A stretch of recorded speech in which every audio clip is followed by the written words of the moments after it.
Electrostatics में क्या start करेंगे, कूलम्स लॉ, ठीक है। बाकायदे समझते रहना और जो कराया जाएगा उससे रिलेटेड जाके क्वेश्चन कर लेना, एक्स्ट्रा कुछ करने की ज़रूरत है नहीं। जो कराया जाए उससे रिलेटेड क्वेश्चन होना बहुत ज़रूरी है। अगर हाँ क्वेश्चन सब आपको मिलेगा, ठीक है ना, इसमें दूंगा और नहीं मिलेगा तो मैं आपको PDF दे दूंगा, उससे भी क्वेश्चन करना है, ठीक है ना। मल्टीपल क्वेश्चन मिल जाए, ये ध्यान देना। कॉन्फिडेंस तभी आएगा जब क्वेश्चन रहेगा। फिजिक्स का एक कंसेप्ट है।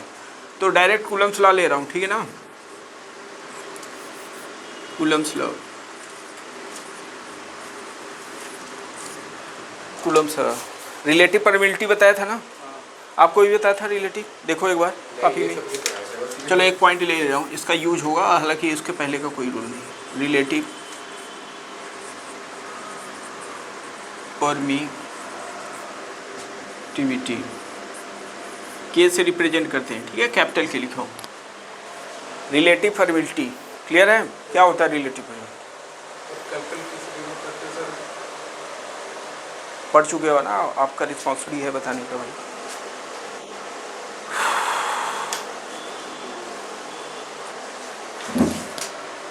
कहीं रिलेटिव टर्म आ गया, इसका मतलब फिजिकली उसका मतलब है कंपेयर करना, ठीक है ना। तो लिख लो, it is the ratio of, आप लिखे हो, आप देख लो एक बार, नहीं तो लिख सकते हो।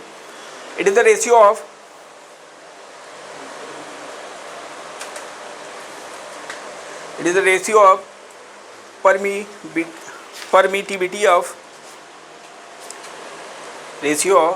permittivity of medium to the permittivity of free space,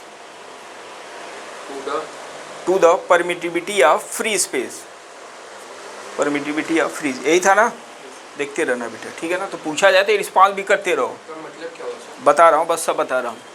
पहले जैसे लिखा है वैसे फार्मूला बना लो। के इक्वल टू क्या है, परमिटिविटी। परमिटिविटी को हम लोग इस एप्साइलन से रिप्रेजेंट कर रहे हैं, इसे क्या पढ़ेंगे, एप्साइलन। ध्यान देना, एम लगा दिया तो परमिटिविटी ऑफ मीडियम, एम से मतलब मीडियम। मीडियम में क्या हो सकता है, ऑयल बोल दिया, वाटर बोल दिया, मेटल बोल दिया, जिसके लिए बोलेगा उसका हो जाएगा, सही है। अपान में परमिटिविटी ऑफ फ्री स्पेस, क्या लिखा हूँ, परमिटिविटी ऑफ, हाँ वैक्यूम, ठीक है, फ्री स्पेस है। रिप्रेजेंटेशन समझ में आ गया, ठीक है।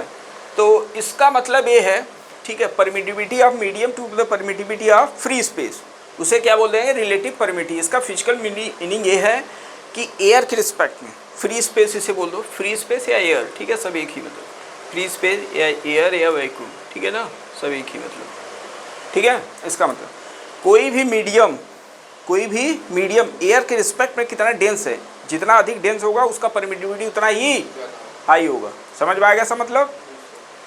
रिलेटिव परमिटिविटी एयर के रिस्पेक्ट में मीडियम कितना घना है, कितना डेंस है, जितना अधिक डेंस होगा उसका के का वैल्यू उतना ही ज़्यादा रहेगा। समझ में आ गया।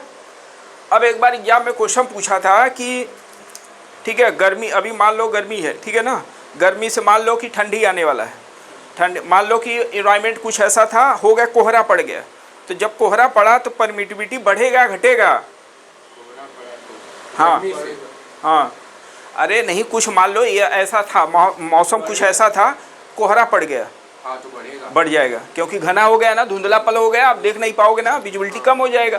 तो वही है, घना का मतलब मालिक्यूल कितना डेंस है, डेंसिटी से मतलब है, सही है। जितना अधिक घना रहेगा उसका परमिटिविटी उतना ही हाई होगा। जैसे आपसे बोला दिया पानी है और मेटल है, किसका परमिटिविटी हाई होगा, मेटल और डेंस है। फिजिकल मीनिंग समझ में आ गया। और इसका मैथमेटिकल सब है क्वेश्चन यहाँ से भी। हाँ ये लिख लो, ये लिखे हो, एक बार और लिख लो, ये फार्मूला इसका लिख लो।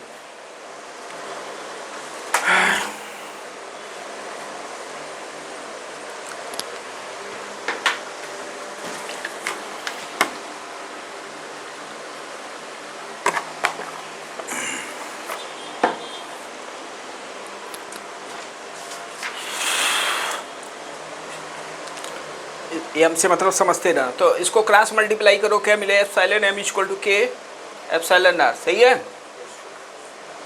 एप्सिलॉन नॉट का वैल्यू होता है एक कांस्टेंट, इसका वैल्यू क्या होता है, हाँ लिखवाया था आपको, 8.85 इंटू 10⁻⁻12 कूलम अपान में न्यूटन मीटर स्क्वायर। यूनिट भी याद रखना है, ठीक है ना, यूनिट डायमेंशन आपको याद रखना होगा। फटाफट रख दो, आज मैं रपट दूँ साली को काफ़ी इसमें।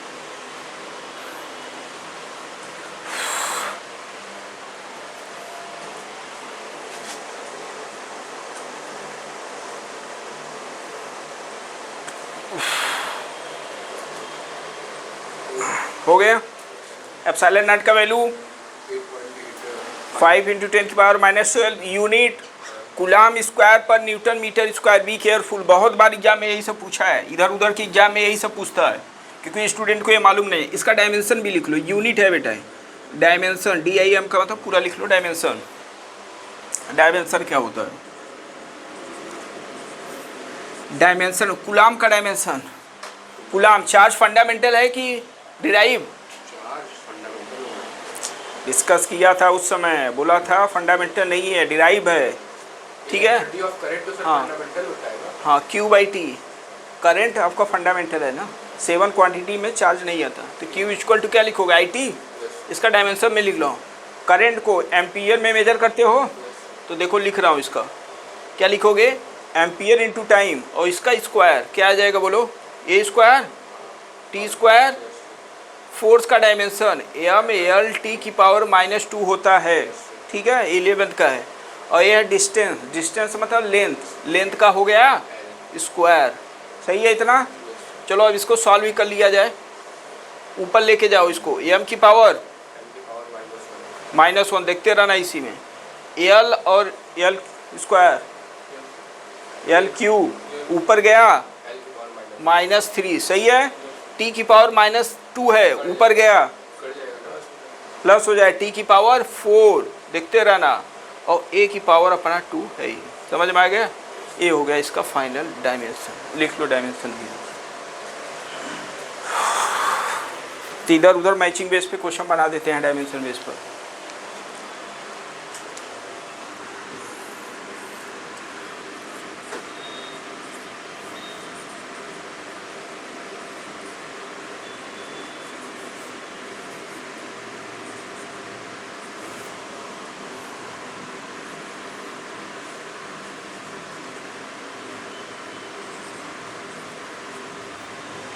सॉल्व करो इसको, नीट में आया हुआ क्वेश्चन। रटो जल्दी से, देखते रहो बकायदे बेटा। जो जो मैं लिखवा रहा हूँ पूछते भी रहूँगा, कुछ डाउट होगा तुरंत पूछना है।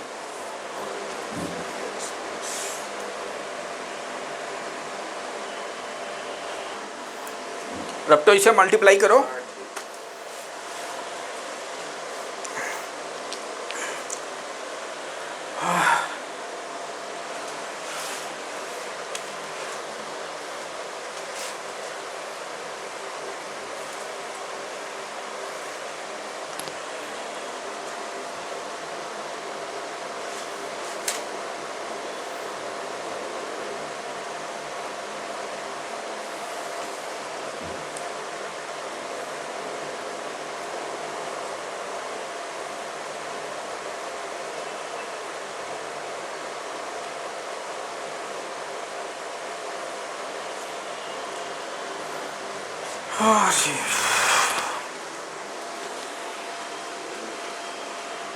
मल्टीप्लाई, डिवीजन, ये सब तो अब लोग का फेवरेट टॉपिक हो गया है, इसमें क्या।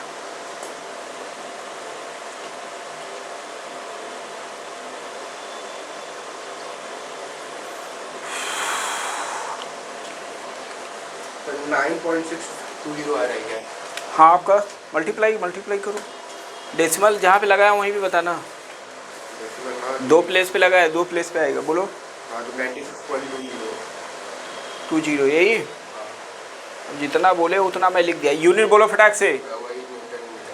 यूनिट अभी लिखवाया था, कूलाम का स्क्वायर अपार में न्यूटन मीटर स्क्वायर। सही है, मल्टीप्लाई करके चेक करो एक बार।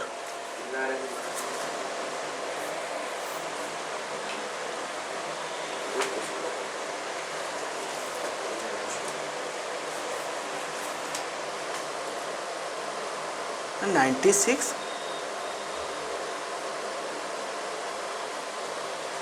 2 × 16। अरे चेक करो एक बार, 96 कैसे आ गया यार, क्या करवा रहे हो? 88। अरे हाँ, तो भयंकर गलती की है, ऐसे पैसे ही पता चला। गलत ऐसा लिखो कि एग्जामिनर कंफ्यूज हो जाए, वो बात सही है, गलत लेकिन है। ऐसा मत लिखो एग्जामिनर अगर गेस कर गया तो गड़बड़ कर से जाए। मल्टीप्लाई कर दिए। चलो यार ठीक है, तो वही मैं कहा तो ध्यान दिया अभी। 216 से कुछ 16 समथिंग और बढ़ के आएगा।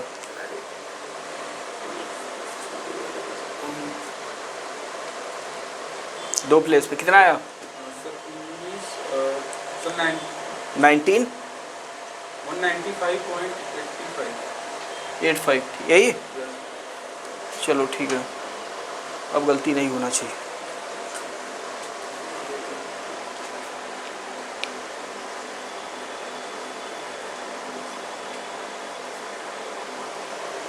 मल्टीप्लाई करने में लोग को इतना समय लग रहा है, पहले तो यही उतार दो। 0 7 16 17 5 8 15 ये हो गया भैया।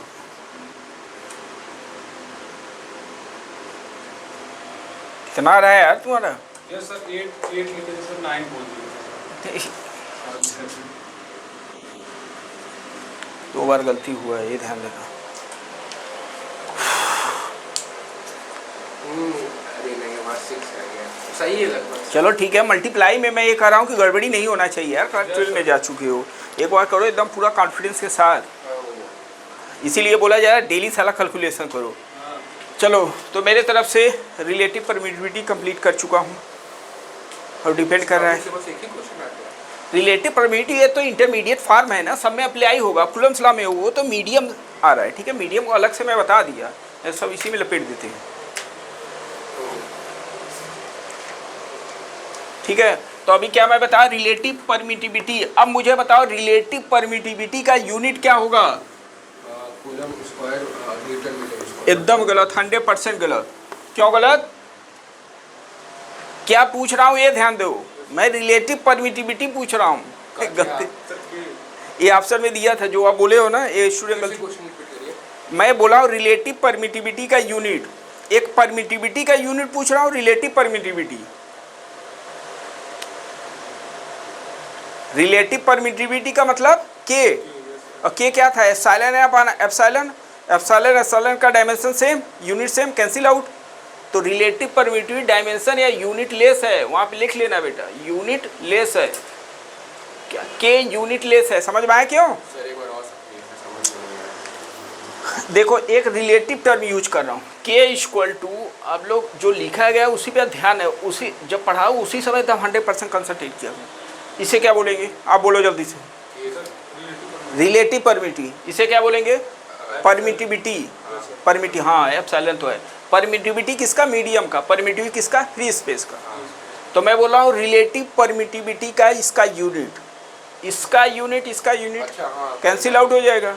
रेशियो ना कांस्टेंट यूनिट लेस होता है, तो कहीं रिलेटिव परमिटिव पूछे तो यूनिट लेस और डायमेंशन लेस भी कहीं पे लिख लेना अपना point, dimension less, unit of permittivity. Dimension less. ध्यान देना टर्म कहाँ पे यूज क्या हो रहा है वो ध्यान देना, इसी की वजह से वो लग रहा है क्वेश्चन आप लोग गड़बड़ कर रहे हैं। एक रिलेटिव अलग है, परमिटिविटी अलग है। परमिटिविटी का मतलब एप्सिलॉन से मतलब है, सही है। वो जहाँ पे हेडिंग लिखे थे वहीं पे सब लपेट देना, सब साइड में वहीं पे लिख लेना। यूनिट ऑफ के डाल के सर, यूनिट लेस और डायमेंशन। हाँ यूनिट ले, और परमिटिविटी का यूनिट तो आपको मालूम है, सही है।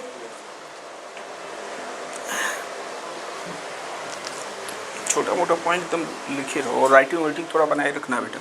अब भैया के का अगर बोल दिया मेटल, के बोल दिया मेटल, कितना होता है? इन्फिनिटी लिख देना बेटा। के किसके लिए? के का नाम क्या है? Relative permittivity. ध्यान दो टर्म है रिलेटिव, के मतलब रिलेटिव लिखना है। एयर के लिए एयर है, वैक्यूम सबके लिए भैया सेम, सबके लिए सेम। कितना होगा? 1 के नियर अबाउट, ठीक है। के वाटर कितना होता है? 81 के नियर अबाउट। हाँ याद रखना, हालांकि क्वेश्चन में दिया रहता है बट कंपटीशन उसमें नहीं दिया, इतना एटलीस्ट याद रखे रहो। देखो मेटल का बहुत अधिक हो गया ना, मॉलिक्यूल डेंस हो गया, एयर दूर है, एक हो गया, तो रिलेटिव परमिटिविटी ये सब तो लिखे हैं। हाँ लिखे हो ना, तो वही पूछ रहा हूँ, तो रिस्पांस तो करो। ध्यान, जो पढ़ाया गया है वो रिस्पांस भी करना बहुत जरूरी है। तो रिलेटिव जो परमिटिव है एक से कम नहीं होगा, ये ध्यान देना, एक से अधिक, सही है, और नेगेटिव में नहीं होगा। कुछ ऐसे मटेरियल हैं उसका होता है, उसको कंसीडर नहीं एक करना। से अधिक नहीं होगा। एक से कम नहीं होगा ना बेटा, हाँ हाँ ठीक है। एक से कम नहीं होता, ठीक है। चलो अब लिखो भैया कूलम्ब्स लॉ। अब यहाँ पे एंट्री हो रहा है किसका, कूलम्ब्स लॉ का।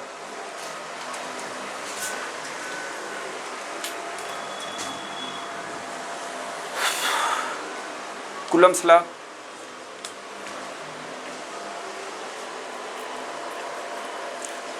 तो अगर इलेक्ट्रोस्टैटिक आप पढ़ रहे हो, कूलम्ब्स लॉ नहीं पढ़ी, तो ध्यान देना कुछ नहीं पढ़ी। और कूलम्ब्स लॉ मतलब न्यूटन्स ग्रेविटेशन लॉ। तो बी केयरफुल, ये चैप्टर अगर पढ़ रहे हो तो ये चैप्टर आप पढ़े हुए हो, बस आपको कोरिलेट करना है। कहाँ पे पढ़े हो, gravitational chapter, electrostatics, electricity, magnetic, पे 4 चैप्टर कोरिलेट कराऊंगा आपको, ये ध्यान देना। और एक भी अगर कोई स्टूडेंट चारों चैप्टर नहीं, एक चैप्टर पढ़ना चाह रहे थे, एक चैप्टर पढ़ो, सबका कंपेयर करो, ठीक है, ऐसे ही बर्डन कम हो जाएगा। बट जो मैं पढ़ा रहा हूँ उस पर रिस्पांस होना बहुत ज़रूरी है बेटा, नहीं तो मुझे ऐसा लगे कि अब लोग पढ़ नहीं रहे।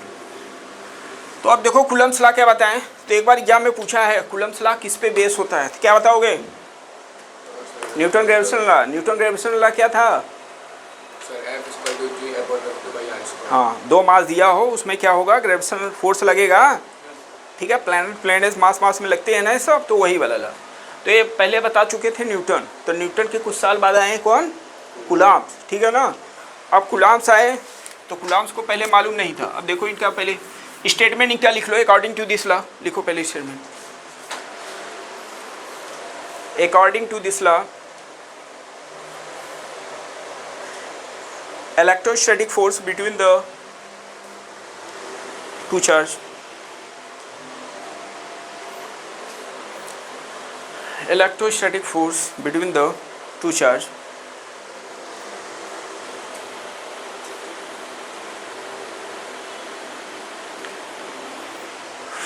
is directly proportional to electrostatic force between the two charge, लिखो two charge is directly proportional to product of both charge,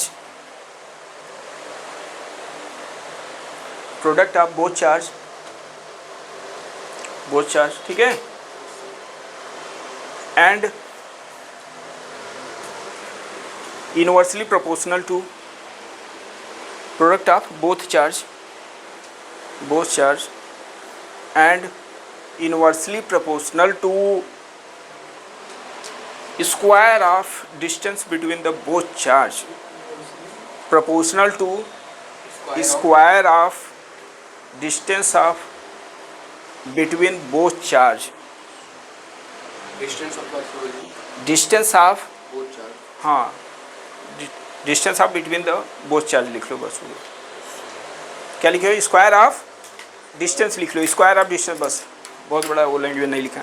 अब देखो ये सब आपको कभी ये मतलब जो मैं लिखा है उसी को आपको पढ़ के नहीं करना है, यहाँ पे कंसेप्ट बताऊंगा उसको करना है, समझ में आ गया, क्योंकि वो रटना यहाँ पे नहीं है, रटने से काम नहीं होगा। अब देखो क्या हुआ, ये पूरा नकल किसका किए हैं, ग्रेविटेशन लॉ का, ठीक है ना। तो 2 मास दिया हो M1 M2 को रिलेट कर रहा हूँ, यहाँ पे न्यूटन ग्रेविटेशन लॉ था, ये आपको लिखना नहीं है, न्यूटन ग्रेविटेशन लॉ को रिलेट करो, यहाँ पे न्यूटन लॉ था, ठीक है ना। तो न्यूटन ऑलरेडी 16 ईयर्स में बता चुके थे, कौन सा, 2 मास दिया हो, M1 M2, सही है। तो इसमें ये बताएं क्या कि जो फोर्स होगा, ग्रेविटेशनल फोर्स और मास के प्रोडक्ट के डायरेक्टली प्रोपोर्शनल, समझ में आ गया, देखते रहना, बस ये सब थोड़ा दिमाग में रहेगा तो एग्जाम में अपने से लिख लोगे, बहुत बड़ा कुछ है नहीं। तो यहाँ पे अब आया चार्ज, अगर 2 चार्ज दिया हो Q1 और Q2, क्या दिया हो, Q1 और Q2, इनके बीच का सेपरेशन RO, सही है। तो ये देखें कि इसमें इलेक्ट्रोस्टैटिक फोर्स लगा। अब इनको ये दिमाग में नहीं था कि कितना ये लगेगा, ठीक है, इनको ये दिमाग में था, तो न्यूटन तो कर चुके हैं भैया, ठीक है ना, बस न्यूटन का नकल करो, कूलम न्यूटन के बाद है बस, ठीक है, सब नकल किए हैं एक तरह से। कापरनिकस का नकल किए, ठीक है, गैलीलियो का नकल किए, कूलम न्यूटन किए, न्यूटन का नकल कूलम कर रहे हैं, कूलम का नकल अभी और करेंगे, गॉस करेंगे, पूरा सीक्वेंस बना है। गॉस कोई तो है ना इसमें चैप्टर। हाँ है, कोई किसी से कम नहीं है, समझ में आ गया यहाँ। अब बाकायदे पूरा एकदम हिस्ट्री बना है। अब देखो क्या हुआ, तो ये बोले कि बस ऐसे ही था, ठीक है ना। देखो यहाँ पे बोले मास के प्रोडक्ट डायरेक्टली, तो ये बोले चार्ज के प्रोडक्ट डायरेक्टली, सही है। अब इनसे कोई पूछा भैया, कहें कि क्या मुझे मालूम है, जाओ पूछो भैया न्यूटन से, और न्यूटन वहाँ पे डिस्टर्ब है।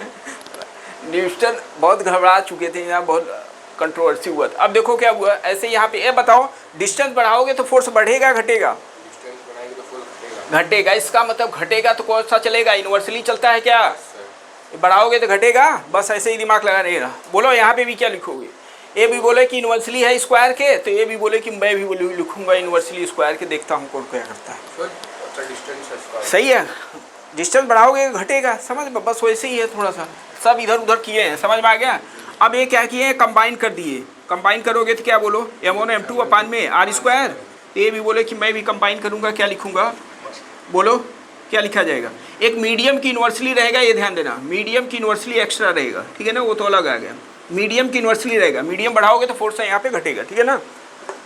चलो इन सबको क्लब करो, कंबाइन करो, बोलो क्या लिखूँगा? m1 की q1 q2 बाय r। बहुत सही, Q1 Q2 अपान में r स्क्वायर, ठीक है। मीडियम अलग से आएगा, समझ रहे हो ना? को नहीं लिखना है। हाँ बस मीडियम आ जाएगा, मीडियम भी दिखा सकते हो, ठीक है। मीडियम का मतलब एप्सिलॉन m है, मीडियम का मतलब एप्सिलॉन m, तो यहाँ पे एप्सिलॉन m दिखा सकते हो, सही है। बस वैसे ही आ रहा। बोलो यहाँ पे प्रोपोसिटी हटेगा, तो इनको दिमाग में था सबके कांस्टेंट में आता है, और कांस्टेंट आप पढ़ चुके हैं किस क्लास में, 9th क्लास में, capital G universal gravitational constant, value 6.6 × 10⁻⁻11। ये दिया अभी इसमें पूछा हुआ है, ठीक है, एक बार एग्जाम में पूछा था कि इलेक्ट्रोस्टैटिक फोर्स और ग्रेविटेशनल फोर्स का रेशियो निकालो, तो ये मालूम होना चाहिए ना, तो इसी में लपेट रहा हूँ सब कि ये क्वेश्चन नहीं छूटेगा, सही है। अब यहाँ पे आ गया है, अब ये भी हटा रहे हैं कांस्टेंट, सही है। ये बोले कि वो कांस्टेंट कैपिटल G लिए, मैं लिखूँगा 4π 1/4π 4π, समझ में आ गया। और एप्सिलॉन नाम का वैल्यू मालूम ही है कितना होता है, K एप्सिलॉन नाम, देखते रहना बेटा, एप्सिलॉन m, या यहाँ पे एप्सिलॉन m अभी रखे रहो, देखते रहो, जो जो लिखा है वही मैं लिख रहा हूँ, एक्स्ट्रा कुछ कर रहा हूँ क्या?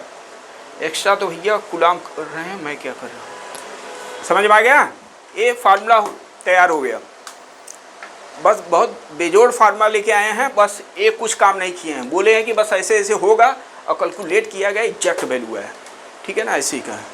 अब ये पूरा ऐसा करके बैठ गए, बोले भैया कि सब साइंटिस्ट इधर उधर पूछने लगे, कहो बताओ गुलाम क्या किए हो, कैसे किए हो, क्या मुझे नहीं मालूम, जाओ न्यूटन से पूछो। न्यूटन परेशान हो गए, गुलाम इधर डिस्कवरी कर रहा है, उधर मुझे डिस्टर्ब किया है, ठीक है। तो ये पूरा मतलब कोई इनका मतलब लॉ का कोई डेरिवेशन नहीं होता, लॉ अपने आप से एक्सप्लेन किए, ठीक है ना। तो बाकायदे लिख लो, यही अपना फाइनल फार्मूला है। अच्छा बोलो, अगर बोलेगा वाटर के लिए, तो एप्सिलॉन m का वैल्यू बताया था, क्या लिखोगे? हाँ, इसी के फर्दर और लिख लो, क्या लिखोगे बोलो? एप्सिलॉन m का वैल्यू बोलो क्या होता है, लिखवाया हो ना यार, बोलो। 8.85 नहीं, epsilon m, K epsilon not लिखवाया था, देखो चेक करो यार। अरे एप्सिलॉन r अभी तो लिखवाया है यार, K एप्सिलॉन नॉट क्या कर रहे हो? वही 8.85। हाँ वो तो रखा जाएगा, अभी एप्सिलॉन नॉट के टर्म में लिख रहा हूँ, जो लिखा हूँ बस वही रख रहा हूँ। एप्सिलॉन m का वैल्यू K एप्सिलॉन नॉट, सही है, लिख लो, बहुत इंपॉर्टेंट रिजल्ट है बेटा, कूलम्ब्स लॉ का रिजल्ट यहाँ पे मिल चुका है, देख लो एक बार देख लो, समझ। अब बताओ, देखो अब क्या करना है, अगर कूलम्ब्स लॉ आ गया तो बताओ ये आप स्टेटमेंट ये रट के जाओगे? नहीं, कैसे करना है भैया, देखो कोई भी स्टेटमेंट थ्योरी डिफिनीशन रटने की जरूरत नहीं है, फार्मूला आप देख लेना फिजिक्स में, उसी से रिलेट कर लेना, ठीक है ना। देखो फार्मूला ये है, तो क्या लिखोगे इसका डिफिनीशन, फोर्स इज इक्वल का मतलब इज, ठीक है, इक्वल प्रोडक्ट ऑफ, मल्टीप्लाई है ना, इसे बोलते हैं product of charge and inversely proportional to square of distance between the both charge, बस होगा स्टेटमेंट, सही है। तो फार्मूले से दिमाग लगाना, नहीं तो वो वाला दिमाग लगाओगे कुछ नहीं कर पाओगे, लिखो धड़ाक से।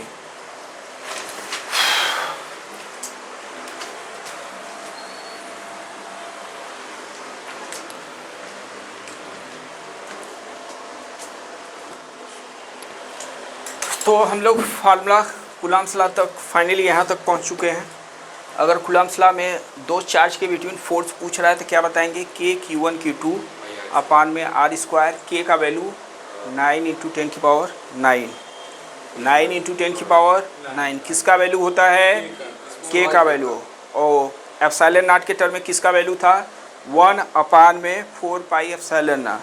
समझ में आ गया, देखते रहना बेटा। अब मैं आपसे क्वेश्चन पूछ रहा हूँ, ठीक है, जो लिखाया गया बस उसी से मैं पूछ रहा हूँ, ठीक है, जो कूलम्ब्स लॉ बताएं। मीडियम बढ़ाने पर, ठीक है, दो चार्ज है एयर में, डाल दिया पानी में, तो फोर्स बढ़ेगा घटेगा, मीडियम में डालने पे हाँ फोर्स बढ़ेगा ना, तो बढ़ेगा।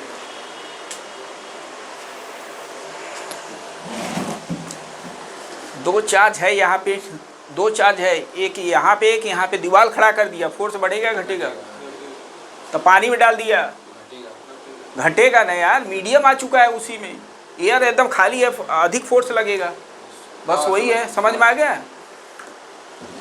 तो अब ये बताओ क्यों नहीं ये बता पाए, मीडियम ज़्यादा डेंस रहेगा तो फोर्स घटेगा। अभी मीडियम की यूनिवर्सली लिखवाया हो ना, फार्मूले में क्या था, फार्मूला क्या था, यहाँ पे के था ना, के है यूनिवर्सली, तो के का वैल्यू बढ़ाने पे फोर्स घटेगा। घटेगा, तो ये जानते रहना, मीडियम बढ़ाने पे फोर्स घटता है। तो ये स्टेटमेंट आप कहीं पे लिख सकते हो, ठीक है ना, as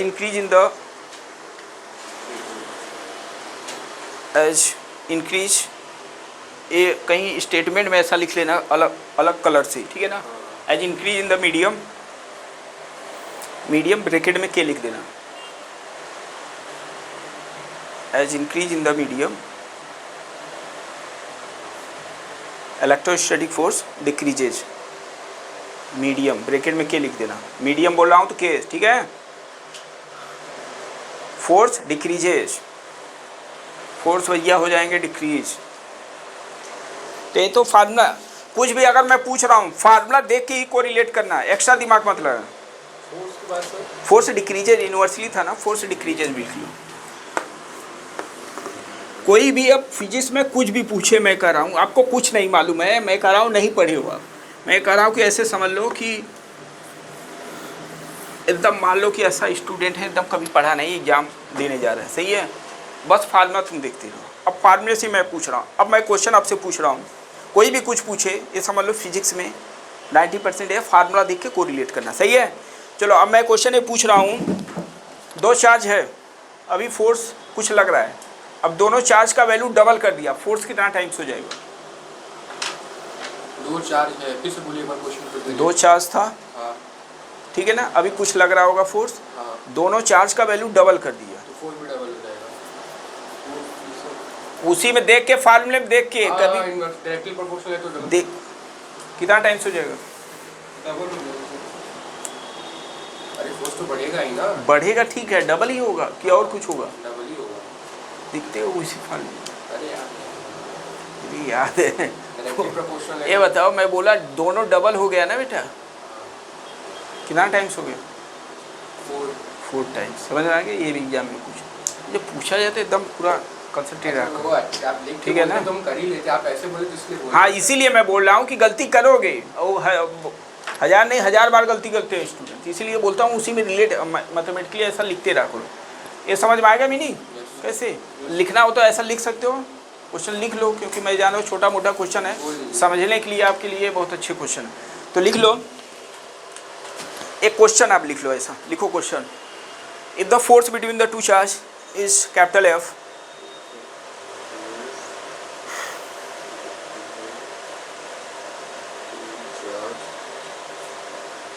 capital F, full stop. Now the capital F capital F है, force F, ठीक है ना। Now both charge become double,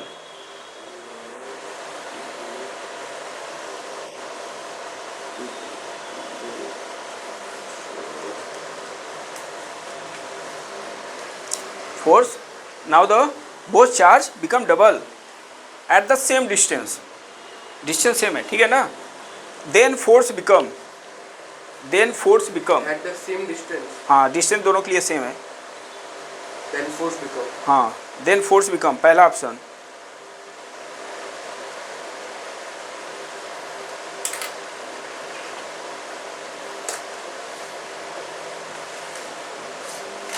ठीक है, बाकायदे आप, ठीक है, उसका एक बार डायग्राम बना के उसको लिखने का कोशिश करो, क्योंकि वही ज़रूरी है। ये सर ऑप्शन है। हाँ ऑप्शन है,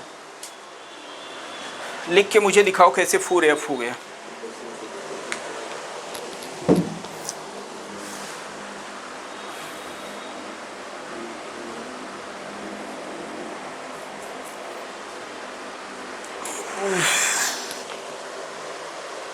रहे हो, मैं ये देख रहा हूँ, बीच बीच में पूछते रहो, अगर इन क्वेश्चन की इंक्वायरी नहीं कर रहे हो इसका मतलब कुछ गड़बड़ चल रहा है स्टडी में। सही है इतना? चलो, अब जैसा क्वेश्चन बोला है बस उसी के अकॉर्डिंग आप मूव करने की कोशिश करना, कुछ एक्स्ट्रा मत करो। पहला स्टेटमेंट रीड करो, लिखो भैया। दूसरा स्टेटमेंट बोला है दोनों चार्ज डबल हो गया, तो ऐसे लिख लेना अपना। डिस्टेंस क्वेश्चन बोला है क्या सेम है, बस वही करना।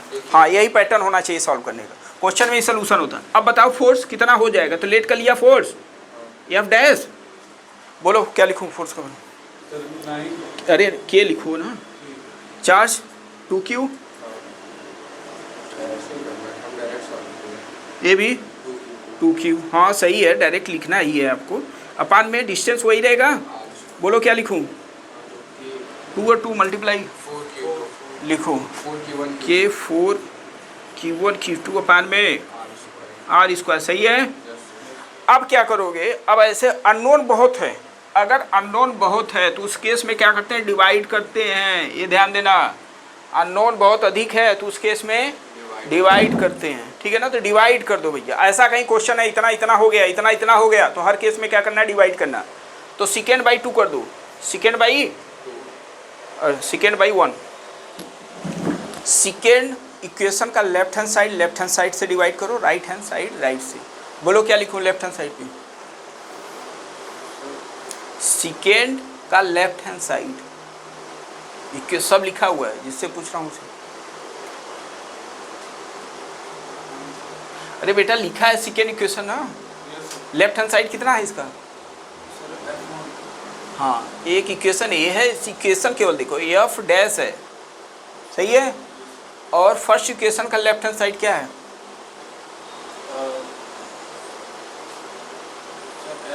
F है बस, सही है। बोलो इधर क्या लिखूं? सेकेंड इक्वेशन का ही सेकेंड बाई 1 कर रहे हैं ना, सेकेंड का बोलो क्या लिखूं? के 4Q1 Q2, कुछ नहीं किया जा रहा है, सब वही सब है, आप घबरा जा रहे हो लोग। हाँ बोलो क्या लिखूं नीचे? के Q1 Q2 पानी, सही है। के Q1 R स्क्वायर क्या हो गया, F डैश अपान में F कितना आया? 4। तो F डैश कैसे आ गया? तो 4 डबल हो जाए 4 टाइम्स, ठीक है। ऐसे निकालने का तरीका। अब ऐसे क्वेश्चन में आएगा कि बोल देगा कि डिस्टेंस डबल हो गया, तो पहले में एक ऐसे इक्वेशन लिख लेना, यहाँ पे क्या लिखोगे 2R के स्क्वायर 4। बस नहीं, अभी आपको ऐसे ही सोचना है, क्योंकि अभी नहीं वो नहीं कर पा रहे हो ना, वो अंडरस्टैंडिंग नहीं डेवलप हुआ, पहले ऐसे ही करना है। फिर इसी पैटर्न पे दूसरा मैं क्वेश्चन देख लो बकायदे।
सर 1/2 भी कर सकते थे ना?